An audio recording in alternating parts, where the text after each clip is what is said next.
हरिः ओम हरिः ओम हरिः ओम। गुरुर्ब्रह्मा गुरुर्विष्णु गुरुर्देवो महेश्वरः गुरुः साक्षात् परब्रह्म तस्मै श्री गुरुवे नमः।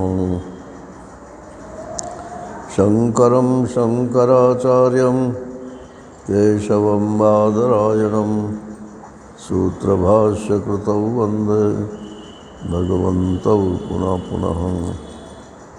ईश्वरो गुरुरात्मेति मूर्तिभेदविभागिने व्योमवद्व्याप्तदेहाय दक्षिणामूर्तये नमः। कृष्णाय वासुदेवाय हरये परमात्मने प्रणतक्लेशनाशाय गोविन्दाय नमो नमः। गोविन्दाय नमो नमः। हरिः ओम। नारायण नारायण नारायण नारायण।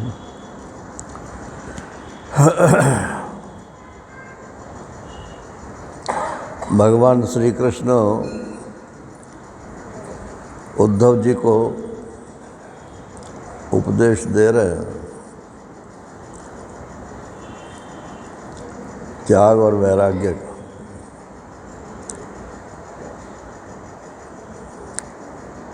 क्यों उपदेश देते कि घर गृहस्थी में रहो? वो तो बिना उपदेश के रह रहे हैं सब लोग, उसमें उपदेश की क्या ज़रूरत है?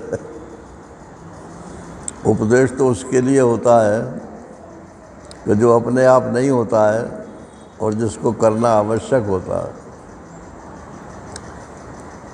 हम लोग क्षमा करना गृहस्थ हैं, गृहस्थ आश्रमी नहीं है। गृहस्थ माने तो जो घर में स्थित है उसको गृहस्थ बोलते हैं, तो घर में ही रहेंगे और कहाँ रहेंगे। और गृहस्थ आश्रमी उसको बोलते हैं जो आश्रम के धर्मों का पालन करें। अब यही नहीं मालूम कि आश्रम का धर्म क्या है, तो पहले शिक्षा दीक्षा होती थी गुरुकुल में तो सब पता चल जाता था, उसके बाद गृहस्थ आश्रम में जाते थे। अब कोई गुरुकुल वुरुकुल तो रहे नहीं और उधर भरे सोई धर्म सिखावें, माता पिता बालक कहीं पढ़ावें। माता पिता वही शिक्षा देते हैं जिससे पेट भरे, पैसा ज़्यादा कमा सके। हमने तो नहीं देखा सुना कि कोई पिता या माँ कह रही हो कि बेटा ऐसा नहीं करना चाहिए, ऐसा करो। धर्मशास्त्र ये कहता है।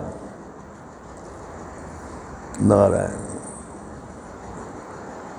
ज़्यादा से ज़्यादा ये कहेंगे कि संसार उंगली ना उठावे, कानून का भंग ना हो। बड़े बड़े कानूनवत बैठे हुए हैं तो बता देंगे आपको कि ये गड़बड़ कर लो तो कानून से बच जाओगे। अब गड़बड़ तो कर ही रहे हैं ना, तो कानून से भले ही बच जाओ, मगर आपके चित्त में तो अंकित हो ही गया कि मैंने गड़बड़ की है। जब मर के जाएंगे और कच्चा चट्टा खोला जाएगा तो सब पता चल जाएगा। तो भगवान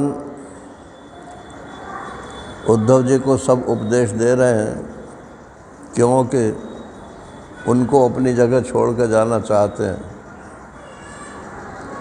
धर्म रक्षा के लिए धर्मोपदेशक भी चाहिए, और धर्म उपदेश वही कर सकता है जो खुद धार्मिक हो और संयमी हो।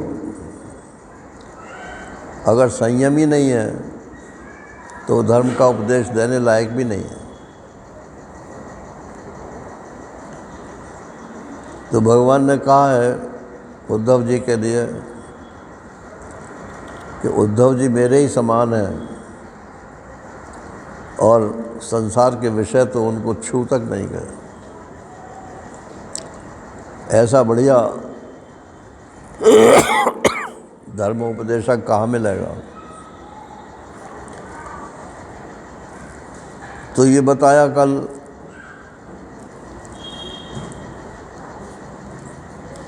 भिक्षु गीत में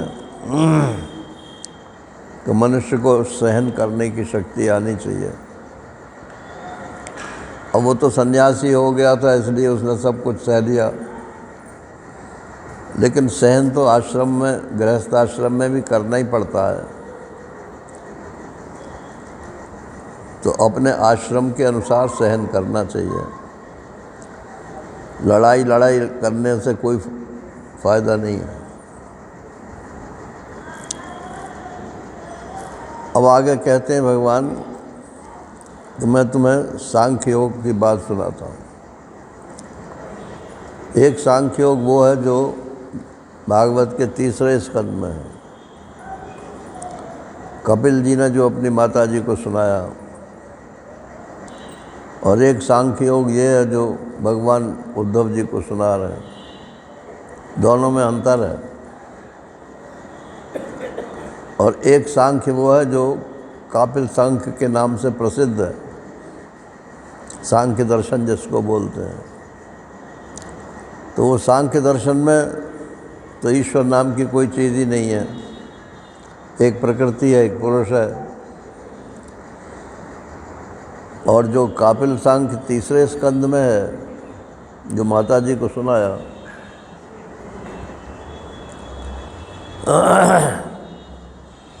उसमें ईश्वर की जगह है। तो जो योग दर्शन है ना हमारे यहाँ, पातंजल योग दर्शन, उसको शेश्वर सांख्य बोलते हैं। माने पातंजल योग दर्शन और कपिल जी का जो सांख्य है वो एक सा ही है। सिर्फ एक ही अंतर है कि योग दर्शन में ईश्वर को और मानते हैं, वहाँ 26 तत्व मानते हैं, और सांख्य में 25 तत्व मानते हैं। यहाँ कह रहे हैं भगवान कि मैं तुम्हें सांख्य योग बताता हूँ। सांख्य माने ज्ञान होता है। जैसे गीता जी के 2रे अध्याय का क्या नाम है? सांख्य योग। लेकिन वहाँ सांख्य का मतलब सांख्य दर्शन नहीं है, वहाँ सांख्य माने ज्ञान है, जिसमें थोड़ी बहुत गिनती हो उसको सांख्य बोलते हैं। ये आत्मा है, ये इंद्रियां हैं, ये मन है, ये बुद्धि है, ये सब गिनती जिसमें हो उसको सांख्य बोलते हैं। तो यहाँ कहते हैं कि ये है तो काबिल सांख्य, लेकिन इसमें इन्होंने ईश्वर को और जोड़ दिया है। तो ये पातंजल योग दर्शन भी नहीं है, उसमें भी ईश्वर है, लेकिन है ये आस्तिक दर्शन। और कपिल जी वाला जो सांख्य है वो भी नहीं है, ये भागवत का सांख्य है, उद्धव जी को जो बता रहे हैं। तो हिसाब से चलते हैं कि जब ये सृष्टि नहीं थी तब क्या था? बोले बस एक ही तत्व था, मैं ही था। भगवान कह रहे हैं बस मैं ही था। अहमेवासमेवाग्रे नान्यत् सदसत् परम। ब्रह्मा जी को भी भगवान ने ये उपदेश दिया था कि मैं ही था, बस और कोई नहीं था।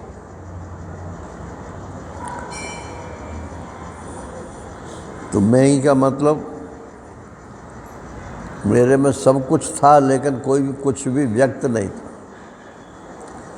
अद्वैत वेदांत में जो है वो तो उसमें सिवाय आत्मा परमात्मा के कुछ था ही नहीं। और ये जो है, ये भगवान जो कह रहे हैं वो कह रहे हैं कि मैं ही था, लेकिन मेरे में सब थे, लेकिन अनमैनिफेस्टेड थे, वो प्रकट नहीं हुए थे।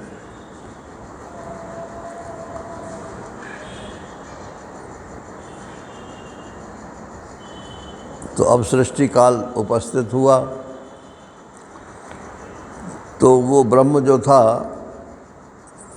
उस ब्रह्म में ब्रह्म की शक्ति, जो संसार के रचने वाली शक्ति है, माया, उसकी उपस्थिति हुई। ऐसे समझो आप कि महाकाश के एक कोने में सृष्टि हुई। पूरे महाकाश में सृष्टि नहीं है, एक कोने में सृष्टि है। उस कोने में भी कहीं कैसी सृष्टि है, कहीं कैसी सृष्टि है, कहीं कैसी सृष्टि है। माने कोने के कोने के कोने के कोने, हम जितने कोने में बैठे हैं वो नगण्य कोना है नारायण। अगर हिसाब लगाओ तो ज़ीरो ही मिलेगी इसमें, फिर भी हमको इतना लंबा चौड़ा दिखाई पड़ता है। इसी को माया बोलते हैं।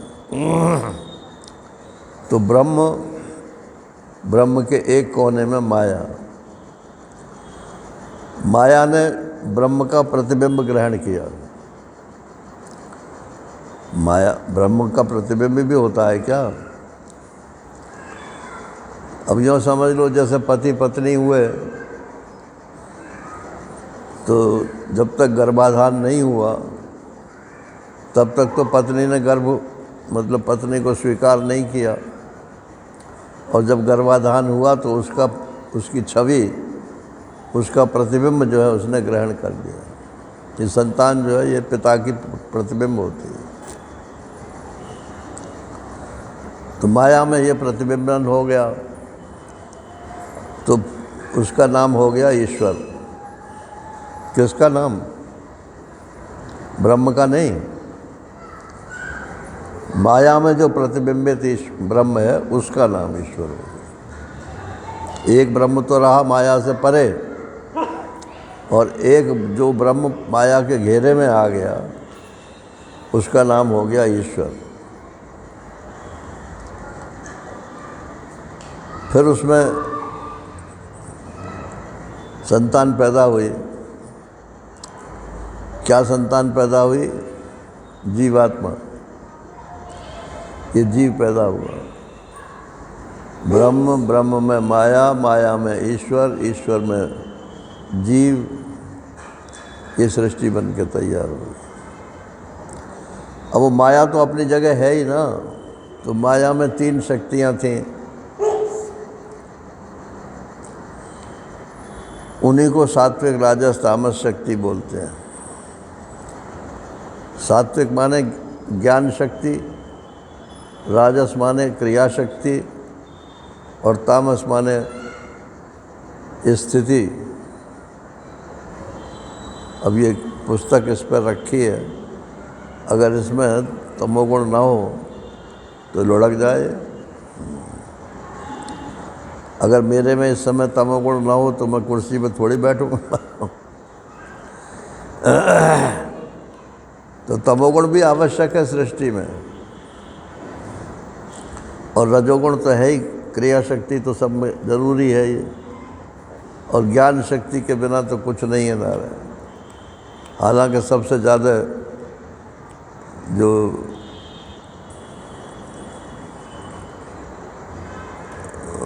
मतलब मार पड़ती है वो ज्ञान शक्ति पे ही पड़ती है। कोई पिताजी पीट रहे थे बच्चे को, अपने लड़के को, स्कूल नहीं जाता है, कुछ ज़्यादा पीट दिया होगा। तो माँ ने जो है उसको, बच्चे को बचाया। तो बोले तुम बचाते हो तो ये नहीं पढ़ेगा तो क्या करेगा फिर? तो ऐसे बोलते थे पहले, नहीं पढ़ेगा तो नहीं पढ़ेगा, मेरे तो मांग खाएगा। माने भिखारी हो जाएगा ज़्यादा से ज़्यादा, और क्या है, मगर मेरा बेटा तो रहेगा ना। और तुम मार ही डालोगे तो बेटे से भी हाथ धो बैठेंगे। परंतु ये भारतीय संस्कृति नहीं है ना। भारतीय संस्कृति यही है कि जैसे भी हो बच्चों को पढ़ावे। और एक अनुभव हम अपना आपको बताते हैं कि जो 25 बरस तक का टाइम है उसमें अगर आपने कुछ भी पढ़ लिया वो तो आपका है, और उसके बाद न तो आप पढ़ सकते हो और पढ़ोगे तो वो आपका नहीं रहेगा।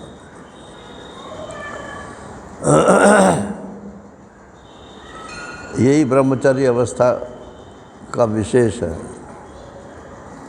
उस समय खेल कूद में बिता दिया। हमारे एक मित्र हैं, तो हैं क्या, अभी तो हैं, तो वो कहते थे कि कोई माला जप रहा था तो बोले आपने माला पकड़ ली? कि हाँ जी माला पकड़ ली। ये क्यों, अब तक तो पकड़ी नहीं थी? तो वो बोलते थे, राजस्थान के हैं, तो बोलते थे कि बचपन में तो खेला खाया, बचपन में तो खेला खाया और जवानी में हल हाँकिया। मतलब खेती करते होंगे, जवानी में हल हाँकिया और आया बुढ़ापा, माला ली ली, राम जी तेरा भी मन राख्या। तू भी क्या याद रखेगा कि बुढ़ापा हो गया फिर भी मेरे को याद नहीं लगता है। आया बुढ़ापा, माला लीनी, राम जी तेरा भी मन राख्या।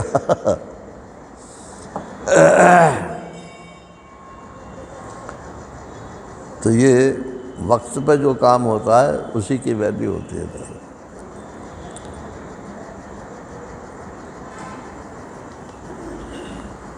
तो सात्विक राजस तामस ये 3 शक्तियाँ हो गई, 3 गुण कहलाते हैं ये। अब इसमें इनसे फिर आगे सृष्टि चली।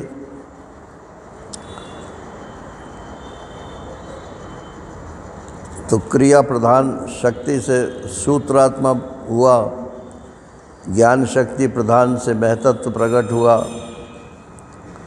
और फिर महतत्व में विकार होने पर अहंकार प्रकट हुआ। और अहंकार भी फिर सात्विक राजस तामस 3 प्रकार का हो गया। तो ये अहंकार, पंच तन्मात्रा, इंद्रिय और मन, इन सब, ये अहंकार ही इनका कारण है। इसलिए ये जड़ चेतनात्मक है।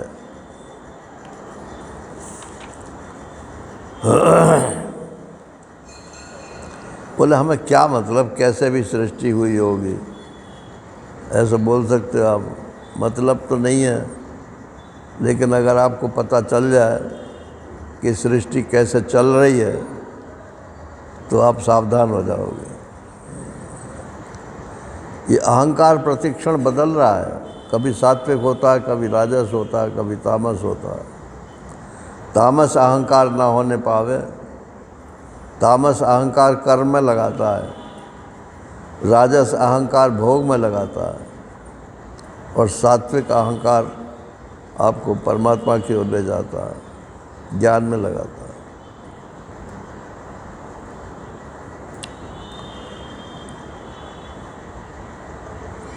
फिर लोकों की रचना हुई, देवताओं के लिए स्वर्गलोक, भूत प्रेत आदि के लिए भुवरलोक, और मनुष्य के लिए भूलोक, पृथ्वीलोक। और तीनों इन लोकों से ऊपर ऋषियों के लिए महरलोक, तपलोक आदि ये बनाए गए। एक सज्जन बोले कि आसमान में कहाँ डोल रहे हैं क्या ये? मन के आसमान में तुम बताओ, तुम्हारी धरती डोल रही है क्या? डोल तो रही है धरती, लेकिन स्थिर मालूम पड़ती है ना। तो ऐसे ही ये लोकांतर जो है ये भी सब डोल रहे हैं, लेकिन वहाँ के रहने वालों को तो स्थिर ही मालूम पड़ती है। आप मर कर के जाओगे तो कहाँ जाओगे? अपने कर्मों के अनुसार जाएंगे ना। तो अगर आपने सात्विक वृत्ति धारण की है तो ऋषि लोक में जाएंगे, देवलोक में जाएंगे, और सांसारिक वृत्ति धारण की है भोग विलास की तो फिर उनके हिसाब से जाएंगे। और जघन्य गुण वृत्ति था तो वो फिर आसुरी लोकों में जाएंगे। अब ये 14 भुवन बताते हैं।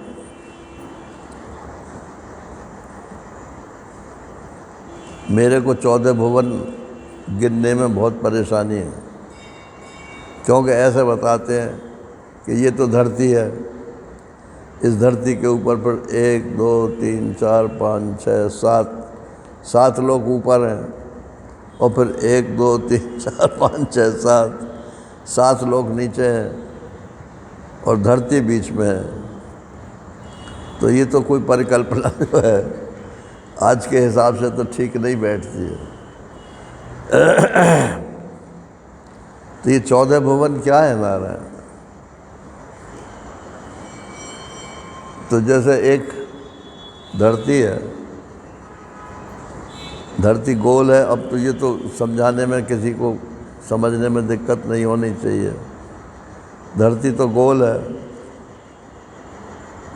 इस गोल के आवरण, 1 आवरण, 2 आवरण, 3 आवरण, सप्तावरण भेद कर काकभूषुंडी जी भागे। भगवान ने जब पुआ दिखाया और वो पीछे पीछे भागे तो वहाँ लिखा कि 7 आवरणों को भेद करके जहाँ तक मेरी गति थी मैं भागता रहा। तो यही 7 आवरण है नारायण। 7 लोकों में कहीं भी जाओ तो राम न देखे हुआन, लेकिन सब जगह मेरे को राम जी दिखाई पड़े, क्योंकि उनका मन राममय हो रहा था इसलिए। और हम लोगों का मन राम में यहीं पे नहीं होता है तो वहाँ कैसे होगा? तो 7 लोग ऐसे हैं ये सराउंडिंग। और इसके भीतर समुद्र के पास खड़े हो जाओ, समुद्र में कीड़े मकोड़े हैं कि नहीं हैं? वो तो वैसे ही दिखाई पड़ते हैं। अच्छा, उसके भीतर घुस गए, कितनी दूरी तक कीड़े मकोड़े हैं? अरे उसकी पैदी तक भी पहुंच जाओगे ना, तब भी वहाँ तक जानवर मौजूद हैं। वो डिस्कवरी चैनल पर दिखाते हैं कभी कभी, तो वो जो हाथ में वो लेकर जाते हैं बल्लम टाइप की चीज़,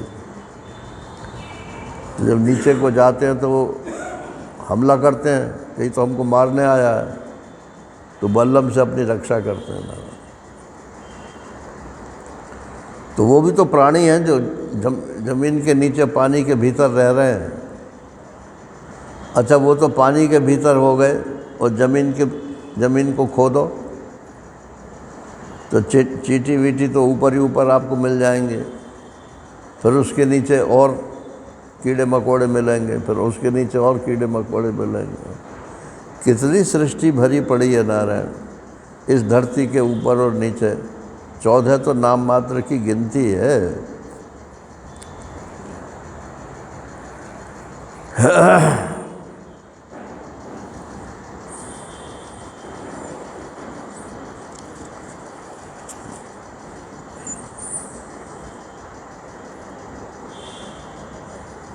कहते योग की कोई साधना करे और तपस्या करे या न्यासस्य संन्यास ले ले। योग, तपस्या और संन्यास ये तीनों त्याग के रास्ते हैं। योग में भी त्याग है, तपस्या में भी त्याग है, और संन्यास में तो सबका त्याग है ही है। इनके द्वारा महरलोक, जनलोक, तपलोक, सत्यलोक ये प्राप्त होते हैं। और सिर्फ मेरी शुद्धा भक्ति करे, शुद्धा भक्ति माने सकाम भक्ति न करे, बिना किसी इच्छा के परमात्मा की भक्ति करे, तो भक्ति योगस्य मदगति ही, मूल में तो ये लिखा है भक्ति योगस्य मदगति, और अनुवाद में इन्होंने लिख दिया है भक्ति योग से मेरा परम धाम मिलता है। तो ये समझते हैं लोग कि परम धाम भी कोई ऐसा ही होगा जैसे स्वर्ग इत्यादि है। मदगति ही माने मेरे स्वरूप को प्राप्त हो जाता है। गतिर्भर्ता प्रभु साक्षी, निवास है शरणम सुहृत, और प्रभवा प्रलय स्थानम निधानम बीज अव्ययम। ये 12 लक्षण जो है ये परमात्मा के हैं हमारा। तो गति भी उसमें है, कर्म की गति जितनी भी है वो सब परमात्मा के ही द्वारा है। तो मदगति माने भक्ति की जो गति है, जिस रूप में आप भगवान की उपासना कर रहे हो वही आपको रूप प्राप्त हो।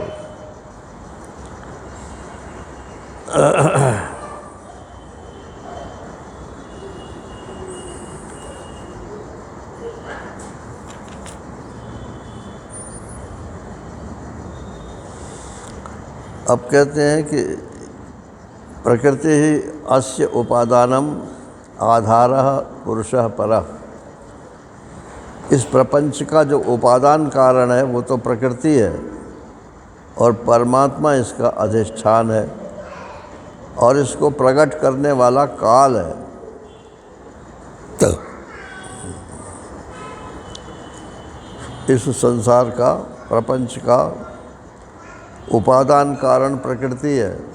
उपादान माने जिस चीज़ से ये संसार प्रपंच बना हुआ है वो चीज़ उपादान कारण कहलाती है। जैसे घड़ा बनाता है कुम्हार, देखा तो होगा बनाते समय, तो बहुत सारी मिट्टी तो पास में पड़ी रहती है उसके, और कुछ मिट्टी उसने तैयार कर रखी है जिसमें बहुत सारे घड़े बनाएंगे, और थोड़ी मिट्टी उसके पास है जिससे वो घड़ा बनेगा जो चाक पे चढ़ा हुआ है। तो जो चाक पे चढ़ा हुआ घड़ा है उसका उपादान कारण सिर्फ वही है जो चाक पे चढ़ा हुआ है, वो नहीं है जो आपके पास मिट्टी रखी है या और बाहर मिट्टी रखी है। मिट्टी कहते तो मिट्टी है, लेकिन उतनी मिट्टी जिससे कि वस्तु बनी हुई है। तो ये पंचभूतात्मक प्रपंच है, यही इसकी प्रकृति है नारायण। और परमात्मा अधिष्ठान है, परमात्मा में ये सारा प्रपंच रखा हुआ है, और इसको प्रकट करने वाला काल है। जिस समय सृष्टि की उत्पत्ति का काल आता है उस समय ये प्रकट हो जाती है, और जिस समय काल समाप्ति का होता है उस समय प्रलय हो जाती है।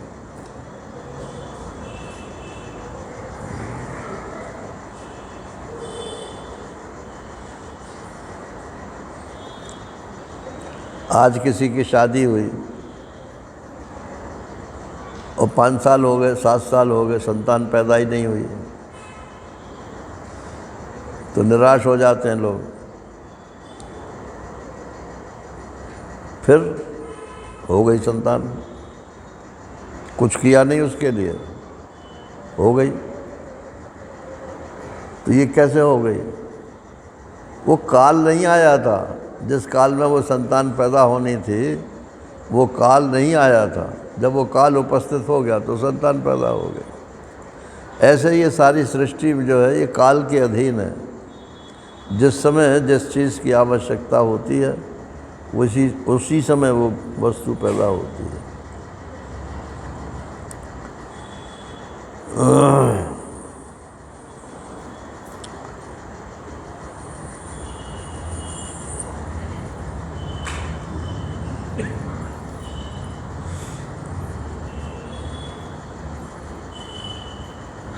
अब जैसे सृष्टि पैदा हुई है फिर ऐसे ही लीन हो जाती है। कैसे पैदा हुई थी? परमात्मा, फिर परमात्मा से ब्रह्म में माया, फिर माया से त्रिगुण, त्रिगुण का आपस में मेल, सतरज तम से फिर ये संसार की आगे आगे चलती चली गई।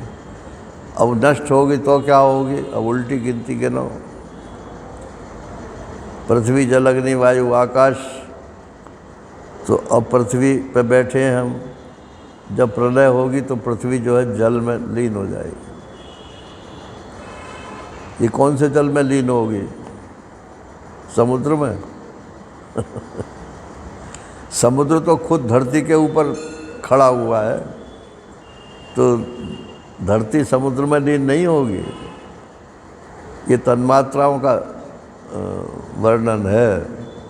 पृथ्वी तन्मात्रा जो है वो जल तन्मात्रा में, मान उसका जो कारण है उसमें लीन हो जाएगी।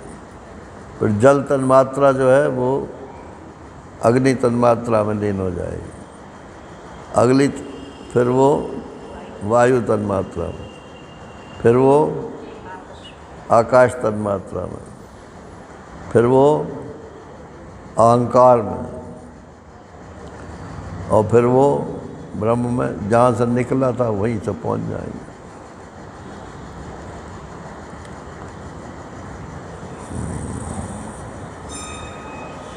तो ये साइकिल चलता रहता है। सृष्टि हर समय बन रही है और हर समय नष्ट हो रही है।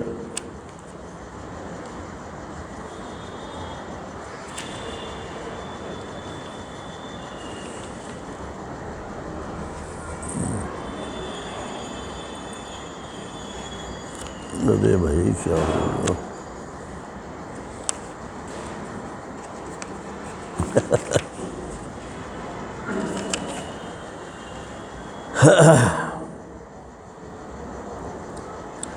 अब अंतिम कह रहे हैं कि उद्धव जी, मैं कार्य और कारण दोनों का साक्षी हूँ।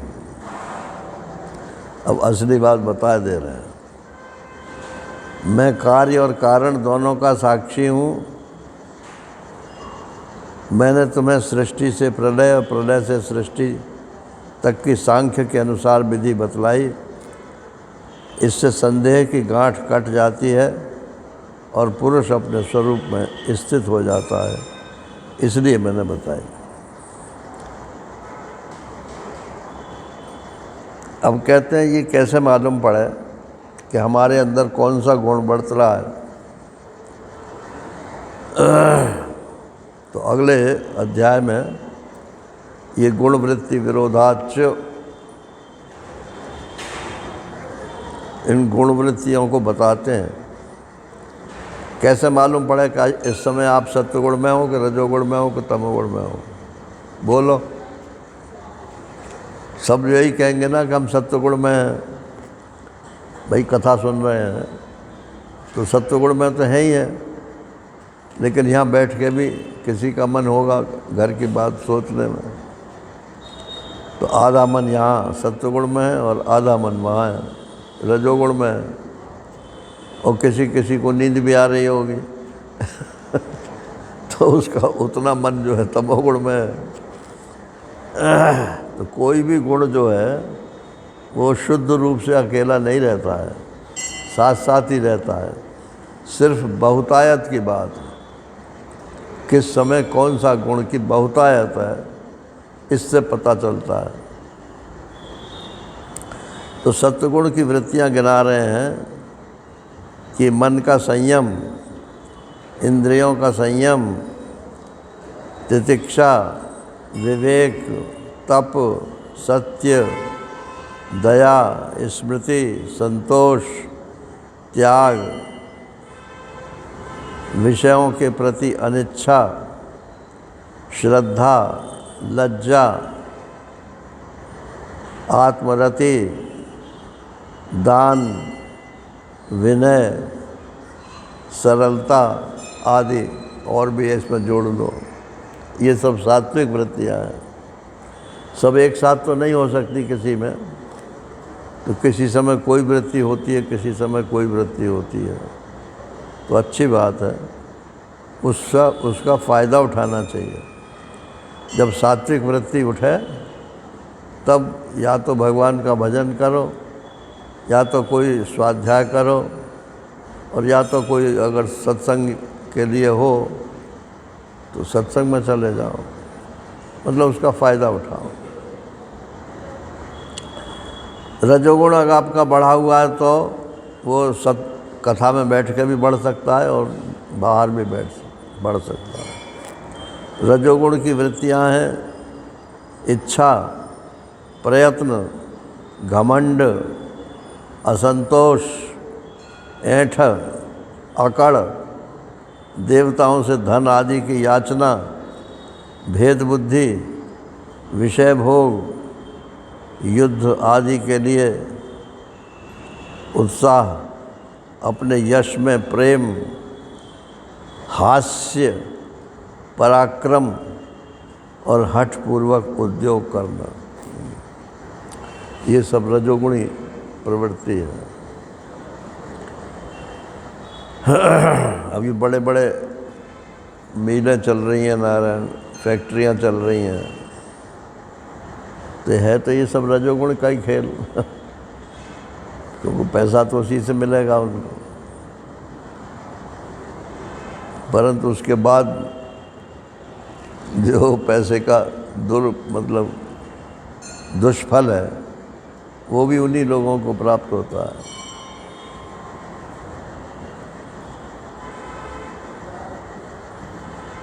गांव में डकैती पड़ी तो डकैती तो उन्हीं के यहाँ पड़ेगी जिनके पास पैसा वैसा होगा। तो डाकू लोग जो है वो घर पर चढ़ गए।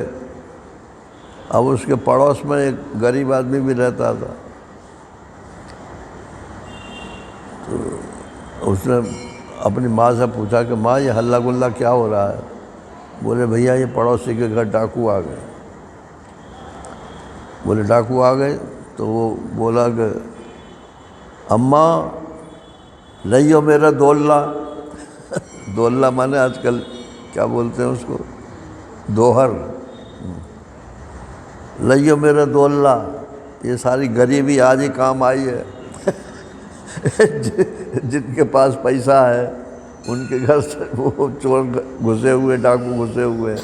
हमारे पास काहे को आएगा, हमारे पास कौन सा पैसा रखा है। तो हर चीज़ के गुण और दोष है नारायण। तो क्या है वो दोहा है ना, क्या साधु इतना दीजिए जहाँ में कुटुंब समाये, मैं भी भूखा ना रहूं और साधु भी भूखा ना जाए। इतना तो ठीक है, इसके आगे तो सब अपनी मूँछों का खेल है। उसने ब्याह में इतने लगाए, उसने ब्याह में इतने लगाए, ये खेल है मेरा। इसी के लिए कमा रहे हैं सब। और आजकल तो ब्याह शादी को भी छोड़ दो, आप अपना इलाज भी नहीं करा सकते अगर आपके पास पैसा नहीं है तो आप अपना इलाज भी नहीं करा सकते। गरीब आदमी का कोई इलाज करने को तैयार नहीं है। बहुत हालत खराब है। और तमोगुण की वृत्तियां हैं क्रोध, लोभ, मिथ्या भाषण, झूठ बोलना, हिंसा, याचना, पाखंड, श्रम, कलह, शोक, मोह, विषाद, दीनता, निद्रा, आशा, भय और कुछ ना करना।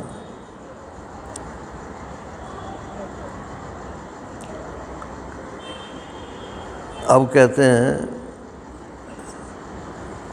कि ये तो हमने अलग अलग गुणों की वृत्तियां बताई, अब ये सब अलग अलग तो होती नहीं है, मिली जुली रहती हैं। तो इन मिली जुली का भी परिणाम बता देते हैं क्या है। अब ये बहुत इम्पोर्टेंट बात आ रही है नारायण।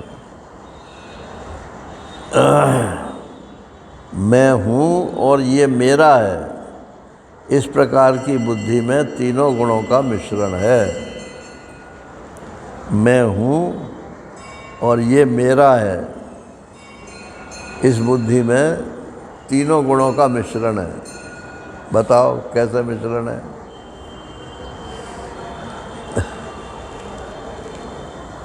तो ये मैं जो है ये तो गुणातीत है,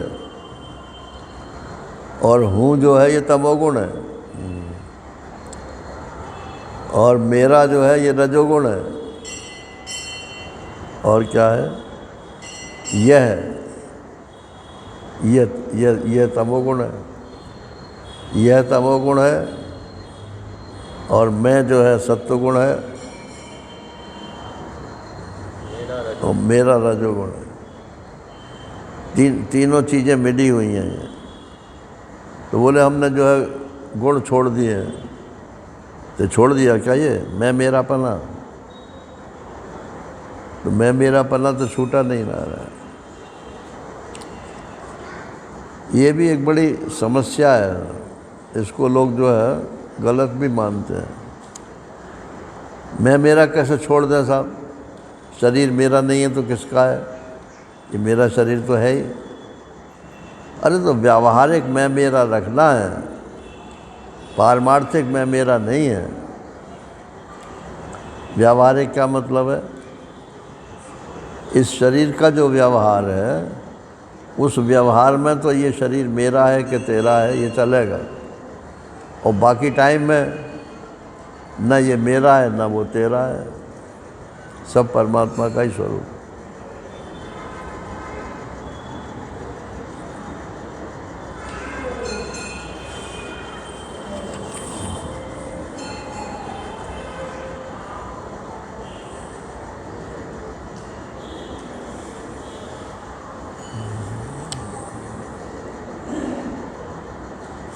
ऐसे जितने भी कर्म होते हैं वो चाहे शास्त्र के अनुसार हों और चाहे शास्त्र के विरुद्ध हों, वो सब के सब तीनों गुणों के मिश्रण से ही होते हैं।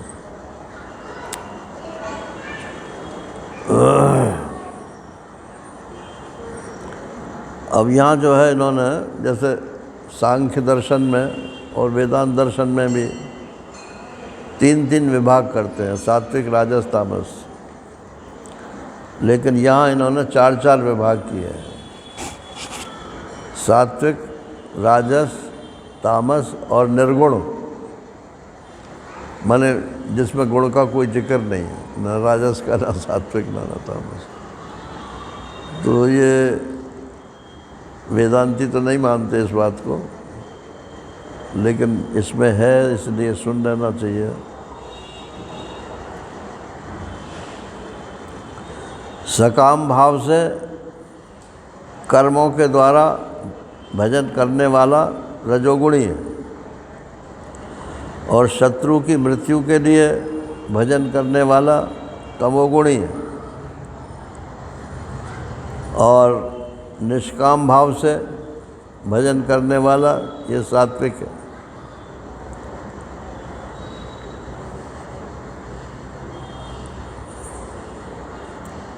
और निर्गुण कौन सा है फिर?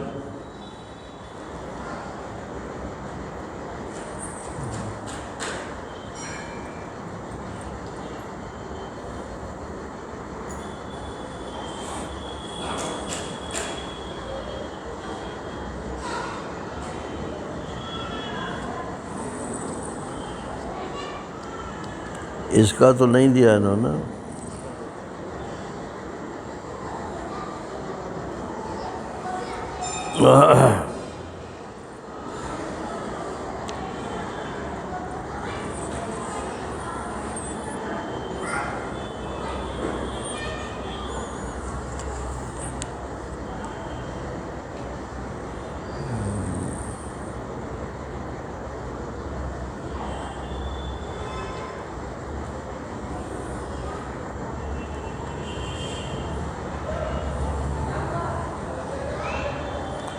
सतोगुण से जागृत अवस्था,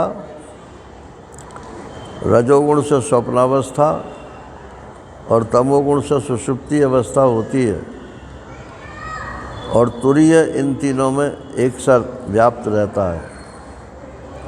वही शुद्ध और एक रस आत्मा है। ये मतलब 4 विभाग हो गए ना।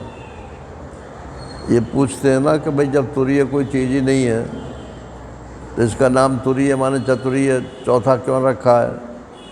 तो इसीलिए रखा है कि सात्विक, राजस, तामस और फिर चौथा।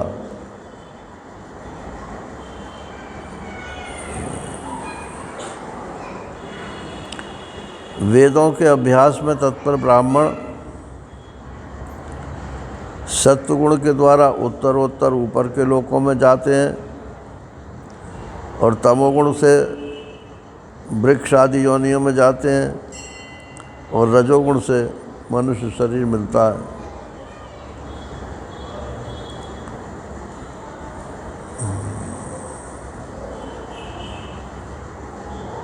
अब ये सब पहले आ चुकी हैं बातें, इसलिए मैं दोबारा नहीं कर रहा हूँ।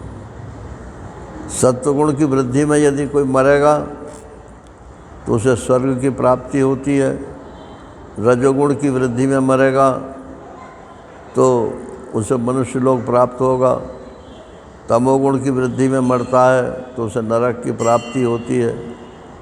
और जो त्रिगुणातीत है, मतलब जीवन मुक्त हो गया है, वो जब मरेगा तो मेरी ही प्राप्ति होगी, क्योंकि वहाँ तो प्राप्त होने के लिए कुछ बचा ही नहीं है।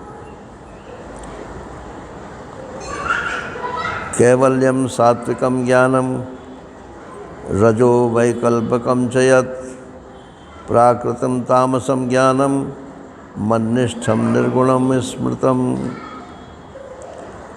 शुद्ध आत्मा का ज्ञान सात्विक है, उसको कर्ता भोक्ता समझना राजस है, और आत्मा को शरीर समझना ये तामस है।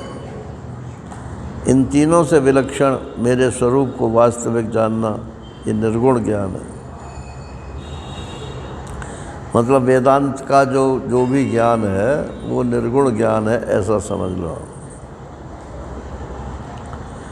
वन में रहना सात्विक निवास है, गांव में रहना राजस है, जुआ घर में रहना तामसिक है, और मेरे मंदिर में रहना निर्गुण है। ये 12वें अध्याय में है ना, अनिकेता, भक्त का कोई निकेत घर नहीं होता। तो वहाँ वल्लभाचार्य जी ने अनिकेत का अर्थ यही किया। आ माने वासुदेव, वासुदेव ही जिसका निकेत है, माने घर है। तो मंदिर में रहना, परमात्मा में रहना, यही उसका निकेत घर है।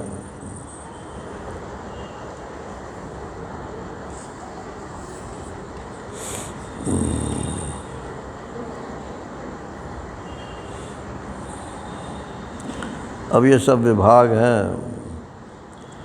आखिर में कहते हैं तस्मात् देहमिमं लब्ध्वा ज्ञान विज्ञान संभवम गुणसंगम विनिर्धूय माम भजन्तु विचक्षणा।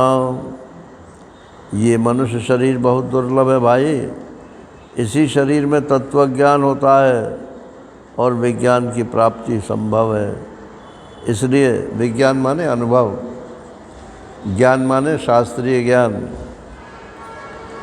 इसलिए इसे पाकर बुद्धिमान पुरुषों को गुणों की आसक्ति हटाकर मेरा भजन करना चाहिए।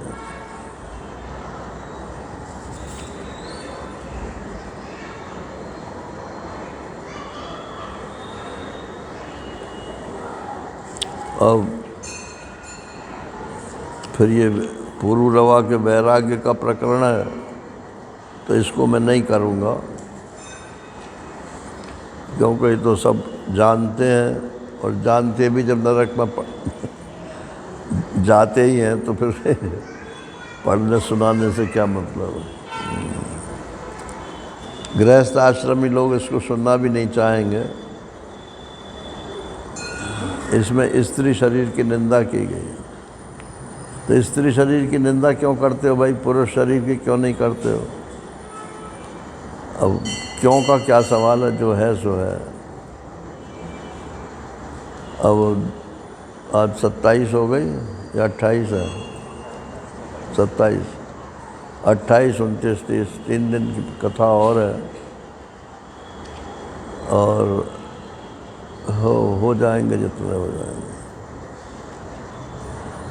हरि ओम पूर्णमदः पूर्णमिदं पूर्णात् पूर्णमुदच्यते पूर्णस्य पूर्णमादाय पूर्णमेवावशिष्यते। ओम शांति शांति शांति। हरि ओम श्री गुरुभ्यो नमः। हरि ओम नारायण नारायण।